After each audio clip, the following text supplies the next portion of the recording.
15 দিন হলো 4 নাম্বার বেডে অসুস্থ মা শুয়ে আছে। স্বপ্নে দেখেছে যুদ্ধে ছেলে ছেড়ে তাকে চলে গেছে। দুর্বল শরীর, দৃষ্টিহীন মা কেঁদে ওঠে বারবার, আয় খোকা আয় আমার বুকেতে, আয় বাবা একটিবার। স্বপ্ন জিনিল বাস্তব রূপ, সত্যিই ছেড়ে গেছে প্রাণ। তাই বুঝি মা আগেই বুঝেছে থাকে যে নারীর টান। এমন ঘটনাও ঘটতে পারে তা ভাবে সব জনে জনে। গভীরভাবে দাগ কেটে গেল কোনো এক ডাক্তারের মনে।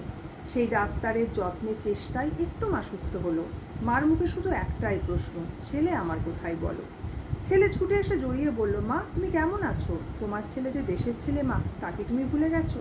ছেলেকে জড়িয়ে হাতড়ে বেড়ায়, অচেনা অজানা লাগে। ছেলে এসে বলে, রোগা হয়ে গেছি মা একটু আগের থেকে। গলার স্বরও বড় অচেনা, খটকা লাগে যে মনে। ঠান্ডা লেগেছে ভীষণ আমার। ছেলে বলে কানে কানে, ভালোবাসা দিয়ে তবু বুকে ধরে, মাকে ঠকায় কার সাধ্য। মন তবু কিছু বুঝতে চায় না, চোখ যে বড় অবাধ্য। স্পর্শে গলাতে বুঝেছিল মা, ডাক্তার সেজেছে ছেলে।